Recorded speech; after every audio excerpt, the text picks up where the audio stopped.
So hello everyone, welcome back to my YouTube channel.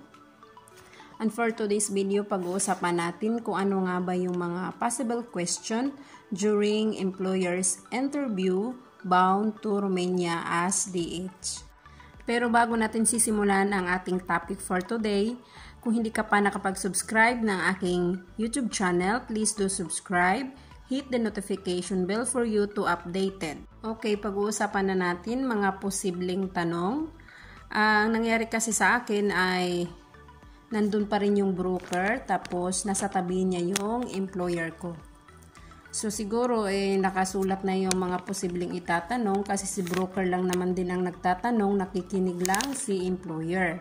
So ganun pa rin kung ano yung sinabi mo sa broker's interview, sasabihin mo din lahat sa employer's interview. Kaya wag na wag kang magsisinungaling kung ano yung sinabi mo doon sa broker's interview, ganun din ang sasabihin mo sa employer's interview. So mabubuking ka kung ikaw ay nagsisinungaling. So take note, nakalimutan ko palang sabihin ito, ay wag na wag sasabihin kung kayo ay mayroong break contract. Kasi minus po yun. So, iwasan natin na sabihin natin na meron tayong kontrata na hindi natin natapos. Okay? Wag na wag natin sasabihin. So, proceed na tayo. Pagkatapos ng yung mga sinasabi mo kung ano yung saan ka nagtatrabaho dati, anong year ka nag-start at anong year ka nag-end. O, sasabihin yun. Itatanong yun.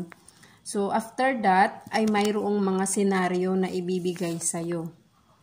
Mga sitwasyon na dapat mong masagot. Okay. Tulad halimbawa, scenario number 1, what you should do if the baby is sick. So, anong gagawin mo kung ang baby ay nagkasakit?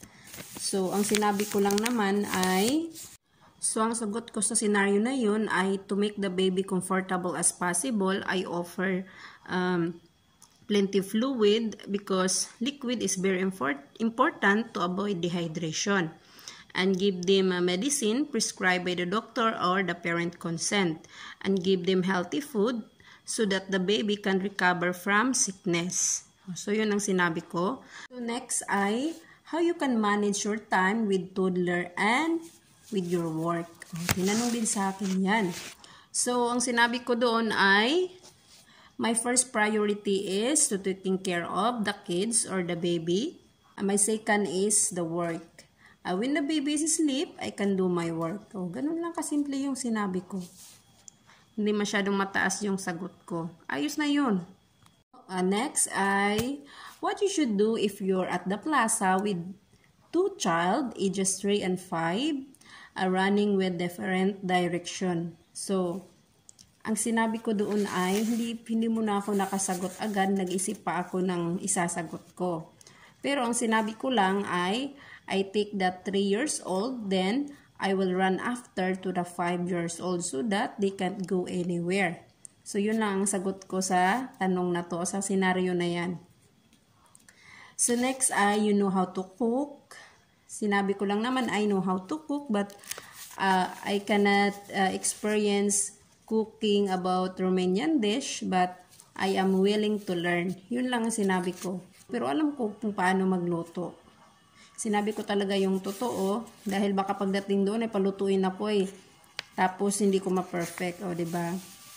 So, at least, pwede naman tayong manood ng mga YouTube, ng mga video for cooking about Romanian dish. So, matututo din tayo. Sabihin lang natin yung totoo. Tapos, what is your job description? Yun ang sinabi doon. Siyempre, to taking care of the baby, cleaning the house, parang mga ganun, do household chores. Kasi yung employer ko kasi ay hindi lang ang hinahanap nila ay hindi lang yung magtingin ka lang sa baby. Kasi may iba kasi na baby ka lang. Dito kasi sa employer ko ay gagawa ka pa rin ng trabaho, nag-alaga ka pa ng baby, ng bata. 'Di ba? Pero ikaw na yung bahala doon paano mo i-handle yung time mo at saka yung trabaho mo. So, next is, ang dami-daming tinanong sa akin. Yung naalala ko lang yung meron ding what attitude do you have? Siyempre, sinabi ko yung honest ako, hardworking, obedience, respectful, o hindi naman lahat ng, sasabihin mo na lahat ng mga attitude, diba? Kung ano lang yung meron ka. O, yun lang din sinabi ko, hindi masyadong mataas yung sagot ko. At least nakasagot ako. At be prepared dahil napakarami pa ng mga tanong. Siguro maximum of 30 minutes kaming nag-interview. So, napakatagal. Parang naubusan na ako ng Ingles. Pero, sa awa ng Diyos ay nakaya ko. Kahit hindi naman ako fluent magsalita ng English. Pero, nagustuhan pa rin ako na employer. So, yun lang ang video natin for today. Sana nakatulong ito sa mga kababayan natin na nagbabalak na mag-apply papuntang Romania. So, yun lang and see you for my next video.